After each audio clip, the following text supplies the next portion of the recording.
Так, эфирдеміз, иә? Қазір адам саны қосылғанын күтейік, біз одан ары қарай тікелей эфирімізді жалғастырайық.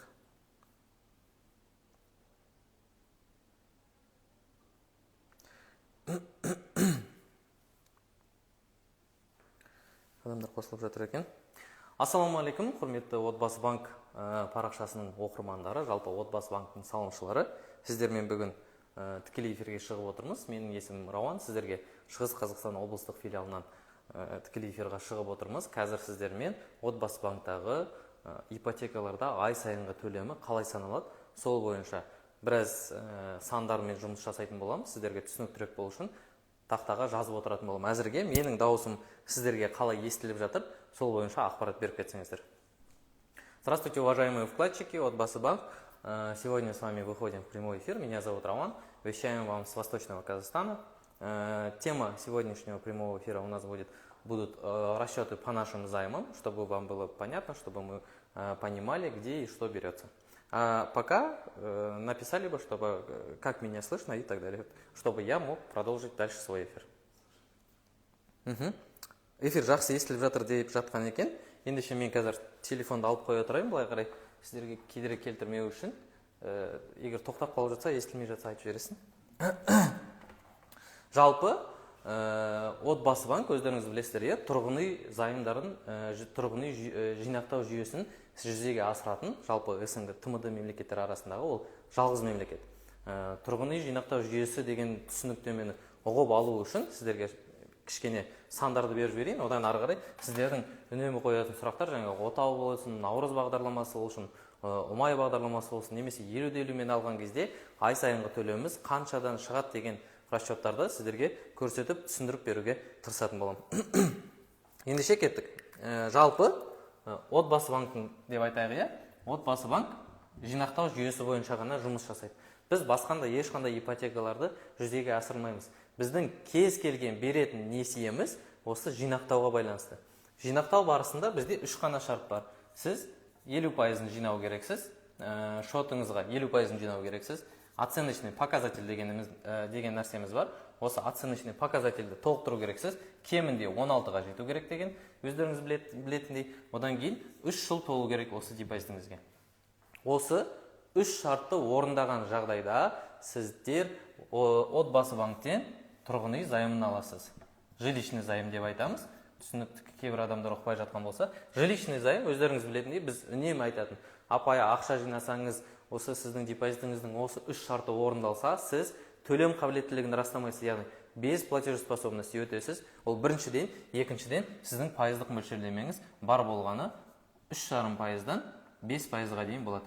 Ал енді ол бір жағдайда кездеседі, 2% болады. Ол бізде өздеріңіз білетіндей бақыт отбасы бағдарламасы бойынша өтетін несие бойынша ол жерде 2% болып қала береді. Себебі ең төмен, одан да төмен болып тұр. Кез келген біздің осы барлық жүйеміз тек осы 3 критерийға айланып келіп, бәрібір осы шарттарды орындайды.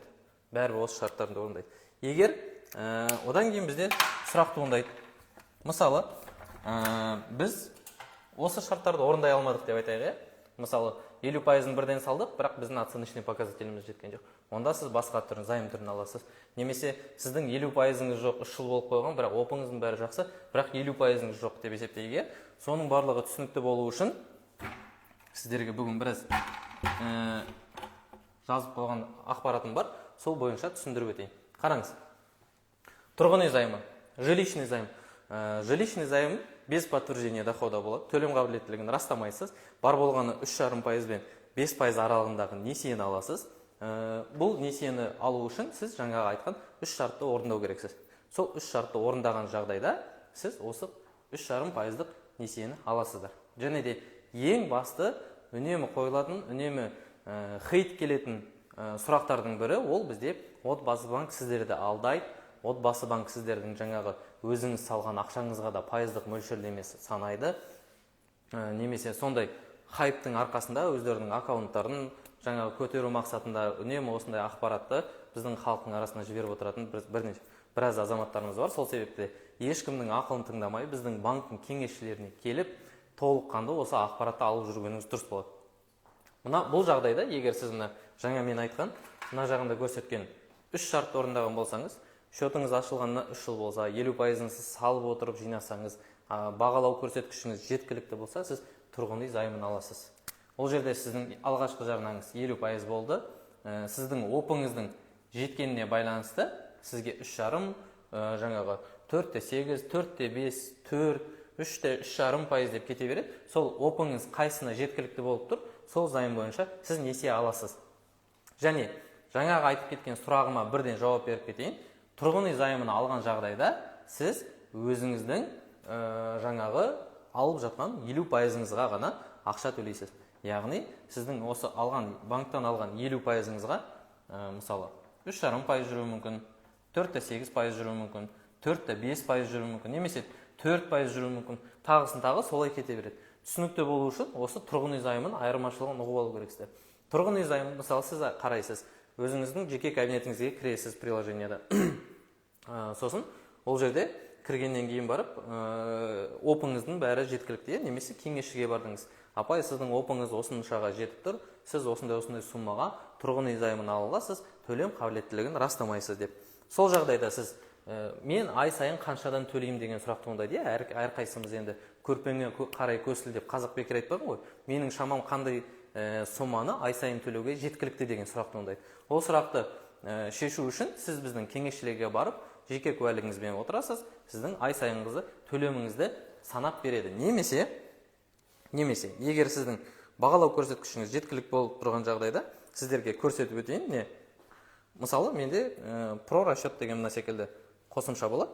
Осы прорасчетқа кіремін, мысалы, маған керекті тұрғын үй займын барлығын, опын бәрін біліп тұрсам, мысалы, мен 5 миллион ремонтқа алу керек десем, 6 жылға деп есептеймін, 5%-мен деймін.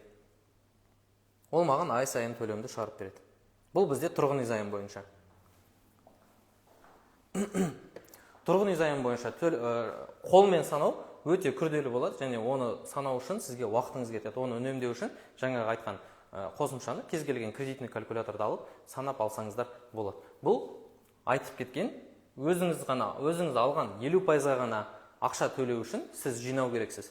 Жинақтаған жағдайда осы шарттар сізге жүретін болады. Ары қарай кеттік. Келесі біздің жаңағы есептейтін несиеміздің түрі ол аралық займ. Аралық займ ол бізде ең көп кездесетін займның түрі. Көп жағдайда 50-50 деп айтып жатамыз, түсінікті болу үшін. Бұл жағдайда сіз алғашқы жарнасын 50%-ын саласыз. 50%-ын саласыз.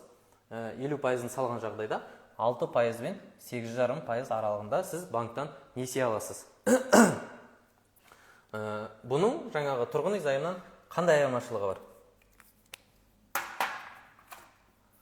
Тұрғын үй займында сіз жаңағы айтқан 1, 2, 3 деп жазып кеткен бастапқыдағы жазған 3 шартты орындайтын болсаңыз, бұл жерде сіздің осы шарттардың біреуі орындалмаған болуы мүмкін. Мысалы айтайық, сіз 50%-ын жинадыңыз, 50%-ын жинадыңыз, бірақ сіз ол 50%-ды тұрақты түрде депозитқа ақшаңызды үнемі салып отырып жинақтаған жоқсыз. Мысалы айтайық, бастапқы уақытта кешіріңіздер. Мысалы айтайық, бастапқы уақытта сіз 10%, 15% қаражатын жинадық деп есептейсіз де, бірақ одан кейін қандай да бір жағдайларға байланысты өз үйіңізді сатып жібердіңіз ба, немесе жаңағы көлігіңізді саттыңыз. Сол жағдайдан сіз ақшаны бірден толықтырдыңыз. Ұзақ уақыт ақшаны салған жоқсыз, бірден толықтырдыңыз. Соған байланысты сіздің бағалау көрсеткішіңіз төмен болып қалды. Жаңағы жеткілікті 16-ға жеткен жоқ, ол сізде айтайық 8 болды, 5 болды, немесе 0, тіпті сіз әкеліп бірден 50%-ын құюыңыз да мүмкін. Сол жағдайда сіздің бағалау көрсеткішіңіз жеткіліксіз болады, бірақ депозитіңізге уже 3 жыл болып қойды деп есептейді. Бұл жағдайда сіз аралық займды аласыз. Бұл жағдайда банк сізге не істейді? Банк сізге айтады, қаражатыңызды саласыз, қазіргі шарттар бойынша. Егер сіз мүлдем жинамаған болсаңыз, қаражатыңызды саласыз, сіздің бағалау көрсеткішіңіз кемінде 5-ке жетеді. 5-ке жеткеннен кейін барып қана біз сізге несие бере аламыз деп айтады. Немесе басқа жағдайды қарастырып көрейік. Сіз қаражатты жаңағы жинақтадыңыз, опыңыз 5-ке жеткілікті, сіз келіп бірден несие аласыз. Осы жерде міне туындайды үлкен сұрақ, үлкен үнемі дау тудыратын сұрақтардың бірі, мына отбасы банк халықты алдап жатыр, олардың проценттері толығымен 100% ақшаға жүреді деген ақпараттар жүреді. Ол бойынша түсіндіріп жүргізіп өткен. Мысалы, айтайық, сіз, так, мына жерге жаза берейін да. Мысалы, айтайық, сіз 20 миллионға үй алайын деп жатсыз да. 20 миллионға үй алайын деп жатсыз. 10 миллионын саласыз, 10 миллионын сізге банк береді. Сонымен сізде 20 миллион шығады. Бастапқыда 8,5% төлейсіз. Сіздің депозитіңіздің жаңа срогы шамамен 2 жыл болған деп есептейік, бірақ сіз енді ғана салып біттіңіз деп есептесек, 8,5% төлейсіз басында. Осы 8,5% сіздің алып жатқан суммаға толықтай жүреді. Мына 20 миллионға жүреді. Не себепті? Себебі, мен ең басында эфирді қайталап қарап шықсаңыздар болады, эфир сақталатын болады. Ең бас жағында барған кезде сіздерге көрсетіп өттім, мына 3 шарт орындалу керек дедім. Сіздің жағдайда ол опыңыз жеткіліксіз болып тұруы мүмкін. Қазір мына жағдайда. Немесе 3 жыл әлі толмаған болуы мүмкін. Банк сізді осы 3 жыл тостырып қоймау үшін, немесе опыңыз жеткілікті болған тостырып қоймау үшін бүгін сізге несие бере береді. Осы жағдайда сіздің бағанағы салған 50%-іңіз қайда? 10 миллион теңгені ол неменеге сіздің депозитіңізге салады да, сол жерге оның үстіне 2% ақша жүріп отырсын деп, оны залогқа қойып қояды. Яғни кепілге тұрады. Сіздің депозитіңіз кепілге тұрады. Бірақ банк алады да өз қалтасынан толығымен 100%-ына 20 миллион теңге қаражатты сіздің сатушыңыздың қолына береді. Сіз келісім шарт жасасасыз, үйді атыңызға аударып аласыз, сәйкесінше осы үй сіздің атыңызда болады. Яғни сіз уақыттан ұтылмайсыз, кейіннен сіздің уақытыңыз өтіп кетеді деген ешқандай қорқыныш болмайды. Сол себепті де аралық займ бойынша сіздер осы 8,5% не себепті толық суммаға жүреді деген осы. Енді ары қарай түсініктеме жұмысы. Мынау 8,5% бізде толығымен бүкіл сіздің кредитіңіз біткенге дейін сіздің осы алып жатқан 20 миллион теңгеңізге жүреді деген сөз емес. Себебі сіздің 50%-іңіз банкте депозитте жатқан уақытта ол депозитке сізге 2% көлемінде банктың қаражаты түсіп отырады ғой. Ол дегеніміз сіздің опыңыз өсіп отырады деген сөз. Сәйкесінше сіз 8,5%-бен аласыз, сонда несие алған кезде сізге банктың менеджері немесе кеңесшісі айтады: аға немесе апай, сіз несиені алдыңыз, қазір несиені аласыз, сіздің бірақ мына депозитіңіз жақсы екен, шамамен 5 айдан кейін уже, 5 айдан кейін деп айтайық, сіз уже тұрғын үй займына ауысып кетесіз. Мынадан келіп, мына 5%-қа өтіп кетесіз. Сол себепті де банкқа келесіз, немесе приложенияға кіресіз, сол жерден тұрғын үй займына ауысу керек болады деп айтады. Ол дегеніміз не? Ол дегеніміз, мына сіздің жатқан 50%-іңіздің опысы жетті 5 айдан кейін. 3 жылы толық қойды, 50%-ы уже жатыр. Яғни сіз мына 3,5% мен 5% аралығындағы несиені алуға шарттарын орындадыңыз деген сөз. Мына 3 шартты орындадыңыз. Яғни сіздің бүкіл срок бойы 100%-ға ақшаңыз үстіне жүріп отырады, немесе отбасы банкі сізді алдап жатыр, 100% ақшаның үстіне процентін көп төлеп жатыр деген ешқандай жаңағы қорқынышсыз өзіңіз осыны есептеп, осыған осознанно дейді ғой, ойланып, осынша ай сайынғы төлемді төлей алам деп жатсаңыз, онда осы біздің жаңағы расчетымызбен қарап, өзіңіз санап шығуыңызға болады.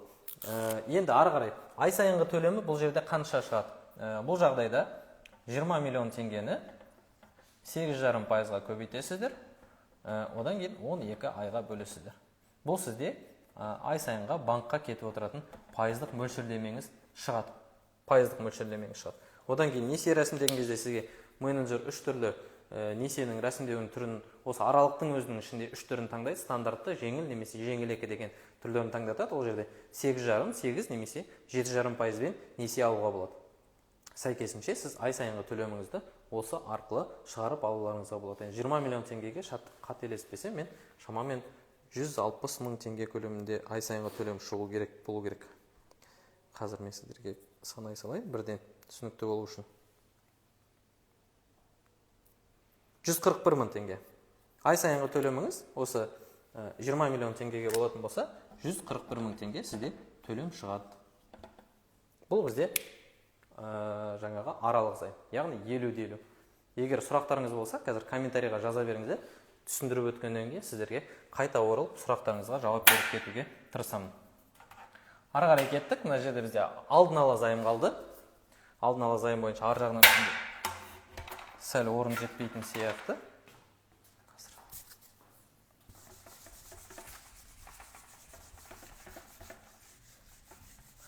Осы ақпараттың барлығын ешкімнен ақшаға сатып алмай ақ біздің кеңесшілерге жолықсаңыздар, сіздерге толыққанды осыны түсіндіріп беруге мүмкіндіктері бар. Ол кісілер де түсіндіріп береді, немесе планшетпен санап береді. Егер түсініксіздер болып жататын болса, тіпті болмаса қағазға жазып алуыңызға болады. Тікелей эфир сақталатын болады, міндетті түрде қайталап барлық туыстарыңызға жіберіп түсініп алыңыздар. Ары қарай кеттік. Бізде алдын ала зайым қалды.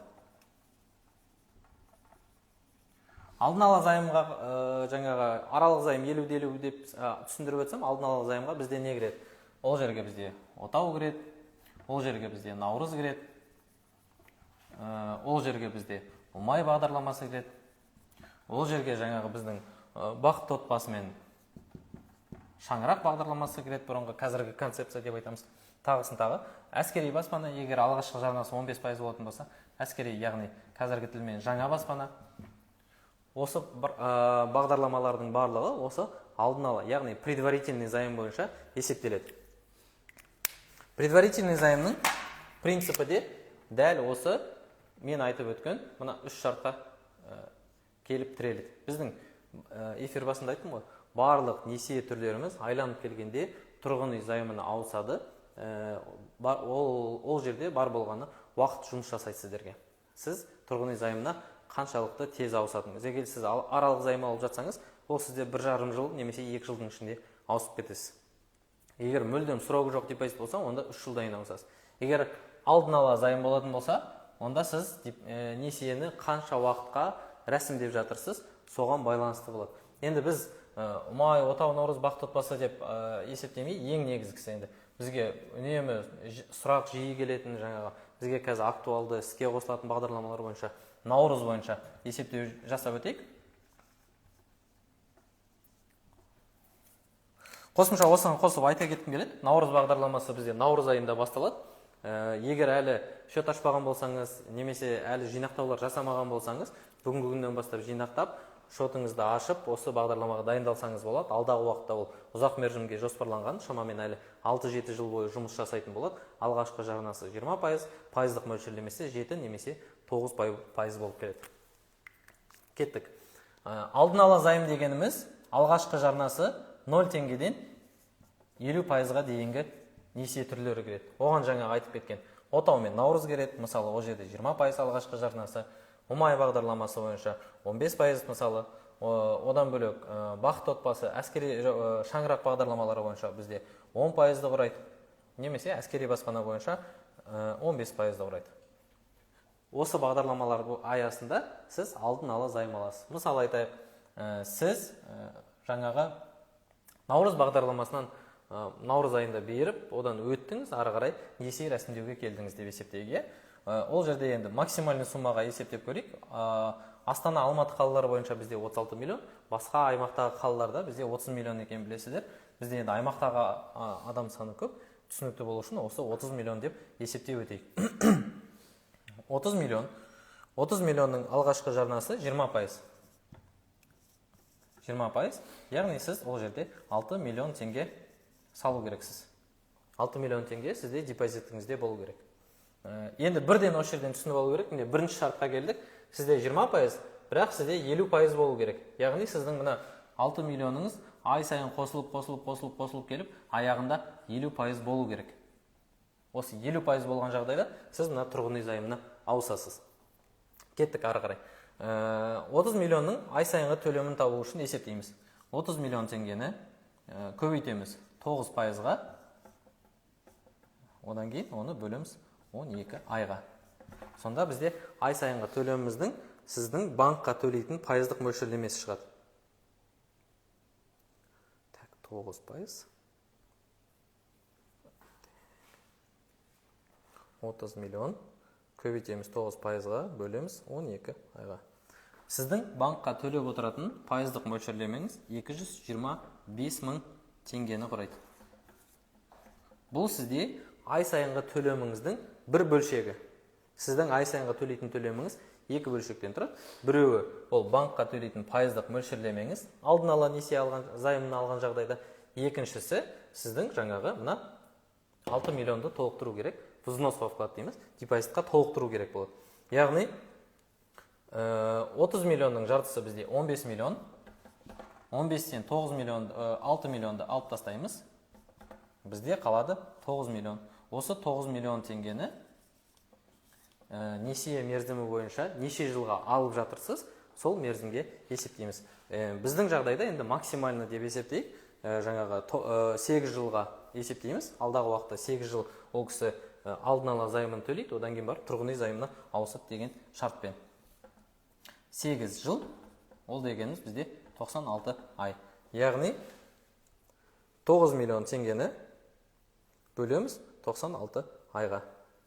Ай сайынғы шығатын суммаңыз 93.750 теңге. Бізде ай сайынғы төлеміміз шықты. Яғни бір суммасы 225 мың теңге. Ол бізде пайызға кетіп отыратын сумма. Және екінші бөлігі ол бізде 93.750 теңге. Енді осы екеуін қосамыз. Бізде ай сайынғы төлеміміз шығады 318.750 теңге. Бұл жерде шамамен бір 10-15 мың теңгеге өзгеріс болуы мүмкін, азырақ жағына қарай. Себебі біз енді қолмен санағанда сіздің депозитіңізге жаңа айттым ғой, мемлекеттің сыйлық ақысы түсіп отырады, алдын ала займ алған жағдайда. Одан бөлек жаңағы мына 6 миллион 50 миллионға толғанға дейін оған банк тарапынан 2% көлемінде қаражат түсіп отыратын болады. Сонда сізде шамамен мына жерде 305 мың, 310 мың, 303 мың солай болуы мүмкін. Және одан бөлек сіз өзіңіз досрочное погашение деген нәрселер бар, соларды жасап отырсаңыз болады, сол жағдайда осыны түсінікті болады. Енді қысқаша тоқталып өтейік тағы бір рет. Алдын ала займ бойынша біз мысал ретінде наурыз бағдарламасын алдық. 30 миллион теңге көлемінде қаражатқа үй алатын деп есептедік. Алғашқы жарнамыз 20% болады.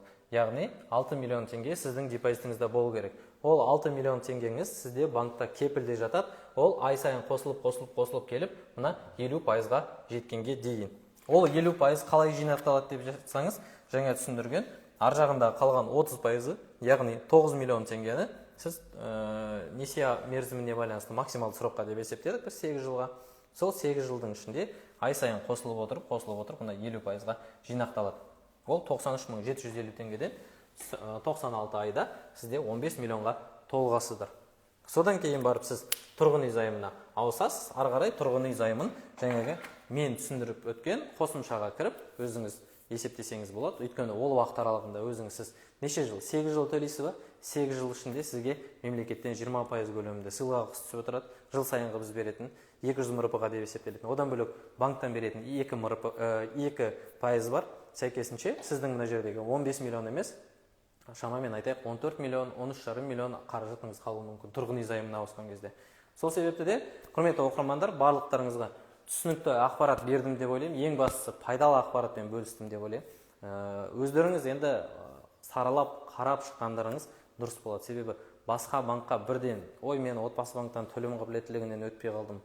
Немесе маған мына жердің пайыздық мөлшерлемесі дұрыс емес екен. Немесе жаңағы олар ақшаны толығымен менің алып жатқан, менің салып қойған ақшама да үстіне санайды екен деп алдын ала жаңағы тұжырым жасамай, бірінші саралап салыстырып алыңыз. Егер осы біздің мен айтып өткен несиелердің түрінен қандай да бір тиімді несие алып жатсаңыз, әрине ол сізге нұр үстіне нұр. Бірақ менің енді практикамда кездесіп жатқан жағдайда тіпті біздің мына аралық немесе алдын ала займ кезінде толық суммаға жүріп жатқан күйде де есептесеңіз, біздің жаңағы переплатамыз дейміз, артық төлеміміз басқа банктерге қарағанда азырақ шығады. Шамамен 30-38% аралығында сізде переплата шығады. Сол себепті де оқыңыздар, қараңыздар, біліп алыңыздар, осы ақпаратпен барлық туыстарыңызбен бөлісіп отырыңыздар. Жаңағы қазір сіздердің эфирларыңызға кіріп, астындағы сұрақтарын қарап шығайын. Егер арасында осы тақырыпқа байланысты сұрақтар болса, міндетті түрде жауап беруге тырысамын. Отбасы банктың сыйақысы қашан түседі дейді, яғни мемлекеттің сыйақысы бізде қаңтар ақпан айында түсетін болады. Әзірге барлығымыз күтудеміз. Сол себепті де өзіңіздің жеке қосымшаңыздан кіріп қарап отырсаңыз болады. шаңырақ бағдарламасы қашан болады? 1 жылдан асып кетті ғой. Бұл бізде аймақтық, әр аймақтың жергілікті атқарушы орган тарапынан бөлінетін қаражатқа байланысты біріншіден, екіншіден, сол бағдарлама аясында салынған баспана бар болса ғана жүзеге асырылады. Сол себепті де біздің аймақтық аккаунттар бар, Instagram бойынша, сол жерге тіркеліп, қарап, сол жерден толыққанды ақпарат алғандарыңыз дұрыс болады. Кредитіңіз болса қатыса аласыз. Ең бастысы біздің барлық кез келген несие түрлеріне тоқталған жағдайда сіз міндетті түрде төлем қабілеттілігін растайсыз. Бір жағдайда ғана төлем қабілеттілігін растамайсыз, ол бізде жаңағы айтып кеткен тұрғын үй займы. Егер сіз мен айтқан 3 шартты орындасаңыз, төлем қабілеттілігіңізді растамайды. Эфир не жайында дейді? Эфир бізде отбасы банкінің несие түрлері және жаңағы көпшілікте Инстаграмда, ТикТокта шығатын отбасы банк халықты алдап жатыр, біздің өз ақшамызға да пайыздық мөлшерлемесін санап жатыр деген сұрақтарға жауап беруге тырыстым. Сіздің өз ақшаңызға ешқандай пайыздық мөлшерлеме жүрмейді. Сіздің өйткені ол уақыт аралығында сіздің депозитіңіз, сіз өз депозитіңіз болып қала береді. Ол тек қана кепілде тұрады. Банк өз қалтасынан толық сумманы төлеп береді. Сол себепті дұрыс түсінушілікпен қарап шыққандарыңыз дұрыс болады. Естіліп жатыр дейді. Новое приложение дым түсініксіз ғой. Неге? Жаңа приложениеда бізде жаңа функциялар пайда болды. Интерфейсі жаңарды. Керісінше пайдалануға өте ыңғайлы. Қандай конкурс дейді? ИП. Барлық сұрақтар. Әркім әрқалай сұрақтар қойған. Енді тікелей эфирға байланысты Айка Жум парақшасына жазған екен. Эфирді міндетті түрде сақтаймыз. Кіріп, қарап шықсаңыздар болады. Ислам ипотекасы бойынша әзірге енді бізде толық ақпарат жоқ, өкінішке орай. Ол әлі келіссөздер жүргізіліп жатқаны белгілі. Алдағы уақытта бізге міндетті түрде осы ислам ипотекасы бойынша қандай да бір ақпарат келетін болса, сіздермен бірінші болып бөлісетін боламыз.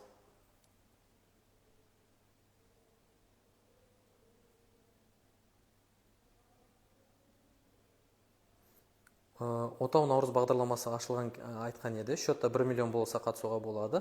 Барлық адам қатысады, бірақ ең бірінші осал топтағы кезек тұрғаны.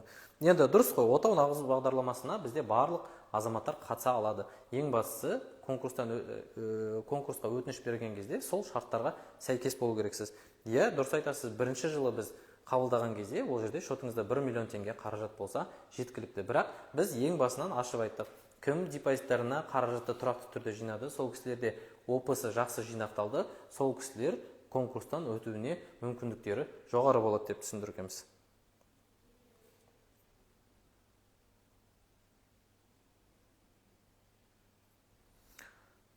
Сұрақтар енді эфирге қатысыз бар сұрақтар, қатысыз жоқ сұрақтар да бар екен. Біздің сәл уақыт бойынша шектеулеріміз бар. Сол себепті де егер қосымша тағы да сұрақтарыңыз қалып жататын болса, осы эфир сақталатын болады. Сол жерге комментарийға сұрақтарыңызды қалдырып кетсеңіздер, менің әріптестерім сіздерге міндетті түрде жауап беретін болады. Немесе егер осындай эфир тағы өткізіп тұрсын десеңіздер, тағы да осындай эфирлер өткізуге дайынбыз. Эфир астына өзіңізге қандай тақырыпта эфирлер керек, сол тақырыптарды жазып кетсеңіздер болады. Келесі кездескенше сау саламатта болыңыздар. Сіздермен болған Шығыстан Рауан.